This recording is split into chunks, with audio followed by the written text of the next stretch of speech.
राक्षसों का अहंकार सीमा पार कर जाता है, तब सिर्फ एक ही शक्ति उन्हें रोक सकती है। वो शक्ति थी महाकाली। तो यहीं से प्रारंभ होता है हमारे दुर्गा सप्तशती का अध्याय 3 चंडमुंड वध।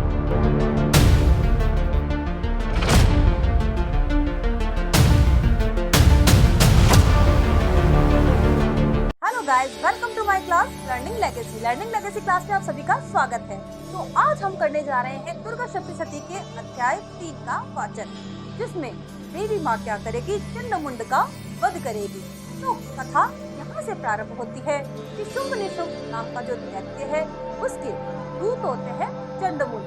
अब चंडमुंड जब देवी माँ को देखते हैं तो उनका सौंदर्य देखकर वो प्रभावित हो जाते हैं। माता का अद्वितीय सौंदर्य देखकर वो प्रभावित होते हैं, वो मोहित होते हैं और वो क्या करते हैं कि ऐसी सुंदर स्त्री तो हमारे राजा शुंभ निशुंभ है, दैत्यों के राजा शुंभ निशुंभ है, उनको शोभित होती है। तो वो क्या करते हैं, चंडमुंड अपने राजा, अपने दैत्य राजा शुंभ निशुंभ को क्या करते हैं, माता की तारीफ करते हैं, माता के सौंदर्य की क्या करते हैं, व्याख्या करते हैं कि इतनी सुंदर स्त्री तो किसके पास होनी चाहिए, शुंभ निशुंभ के पास होनी चाहिए।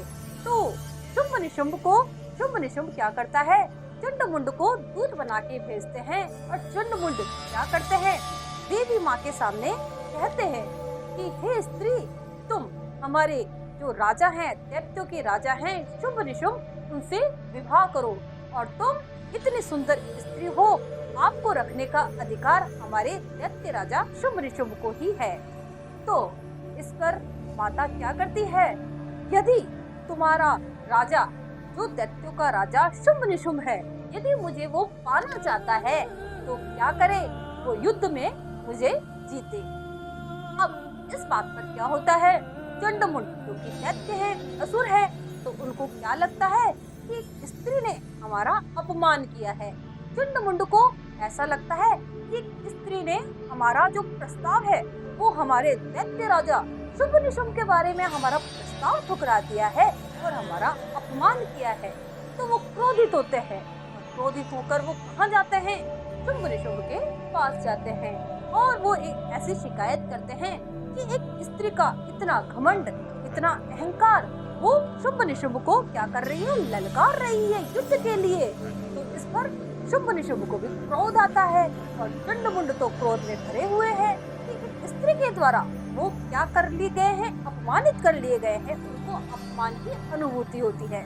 तो इस पर शुंभ निशुंभ क्या करता है, विशाल सेना चंडमुंड के साथ भेजता है देवी के पास। तो देवी का युद्ध होता है, माँ दुर्गा का युद्ध होता है, इससे चंड और मुंड से।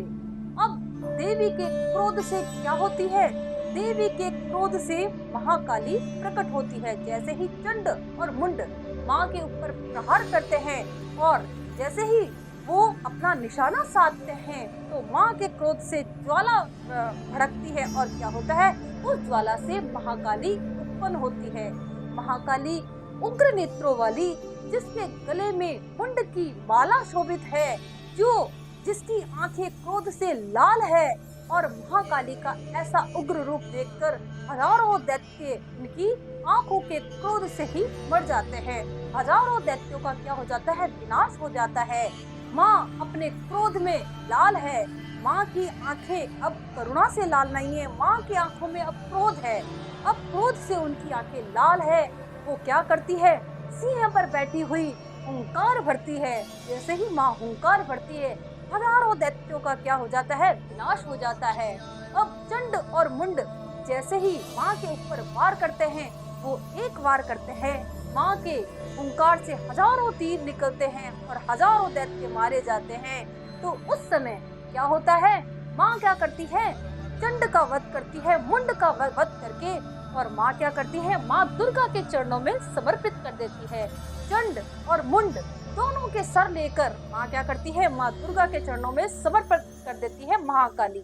महाकाली चंड और मुंड का वध करके दोनों के मस्तक लेके क्या करती है, जब दुर्गा के माँ दुर्गा के पाँव में रखती है तो माँ दुर्गा माँ प्रसन्न होकर क्या करती है, उस समय माँ का नाम रखती है चंडिका, क्योंकि उन्होंने चंड और मुंड का वध किया है। तो उसी समय हमारी जो माँ है महाकाली का नाम क्या रख दिया जाता है, माँ चामुंडा रख दिया जाता है। माँ चामुंडा नाम रखने के पीछे यही कहानी है कि चंड और मुंड का क्या करते हैं, दोनों का सिर मस्तक काट कर माँ दुर्गा के चरणों में समर्पित कर देती है। ये मस्तक कौन से मस्तक है, ये मस्तक है अहंकार से भरे हुए, ये मस्तक है मद से भरे हुए, ये मस्तक भरे हुए हैं अधर्म से। जब जब इस धरती पर अधर्म बढ़ेगा, लोभ बढ़ेगा, ईर्ष्या बढ़ेगी, द्वेष बढ़ेगा, अहंकार बढ़ेगा, और जब भी कोई इंसान क्या करेगा, स्त्री का अपमान करेगा, तो माँ क्या करेगी, अपना रूप धारण करेगी और जैसे चंड और मुंड का वध करके उनका मस्तक काट कर दुर्गा के चरणों में समर्पित करती है, तो उसी प्रकार क्या होगा, धर्म की स्थापना के लिए माँ अपना रूप धरेगी। और रूप जब जब इस धरती पर अधर्म बढ़ेगा तो धर्म की स्थापना के लिए तो माँ प्रकट अपना रूप करेगी ही, लेकिन जब धरती पर क्या होगा, स्त्री का सम्मान नहीं किया जाएगा, स्त्री का जब जब अपमान होगा, तो माँ चामुंडा हमें बताती है कि स्त्री के अंदर से, हर एक स्त्री के अंदर से एक महाकाली प्रकट होगी, जो कि अपने सम्मान के लिए रक्षा करेगी, और अपने सम्मान की रक्षा के लिए वो कोई भी रूप धारण करके वो क्या करेगी, अधर्मियों का विनाश करेगी और धर्म की स्थापना करेगी। तो माँ दुर्गा हमें क्या समझाती है, महाकाली हमें क्या समझाती है कि जब जब इस धरती पर अधर्म बढ़ेगा, अन्याय बढ़ेगा, पाप बढ़ेगा, तो माँ जो कि जन्म देने वाली माँ है, जो कि करुणा देने वाली माँ है, वो अपना करुणा का, अपना वात्सल्य का और यही रूप छोड़कर माँ किसका रूप धारण करेगी, माँ रौद्र रूप धारण करेगी। और जो जन्म देने वाली है वो क्या करेगी, वो मृत्यु को भी प्रदान कर सकती है। तो माँ दुर्गा, माँ चामुंडा हमें क्या समझाती है कि स्त्री के अंदर सिर्फ करुणा का भाव नहीं है, जब उसके अंदर क्रोध जब आएगा तो वो क्या कर सकती है, वो पापियों का, अधर्मियों का विनाश करेगी। जैसे उसके अंदर करुणा है, उसी प्रकार उसके अंदर क्रोध भी उतना ही है। उस क्रोध से क्या होगा, उस क्रोध से वो अधर्मियों का विनाश करेगी और क्या करेगी, इस धरती को जो पापियों से और अधर्मियों से जो भरी है, उससे क्या करेगी, विध्वंस करके सबका सर्वनाश कर देगी और पुनः धरती पर धर्म की स्थापना करेगी। अध्याय 3 का समापन हम यही करेंगे। चंड मुंड के वध के साथ अध्याय 3 की समाप्ति होती है। आगे हम मिलेंगे अध्याय 4 के साथ। तब तक आप बने रहिए लर्निंग लेगेसी। यदि आपको ये कथा अच्छी लगी हो तो आप क्या करें, लाइक, शेयर और सब्सक्राइब जरूर करें।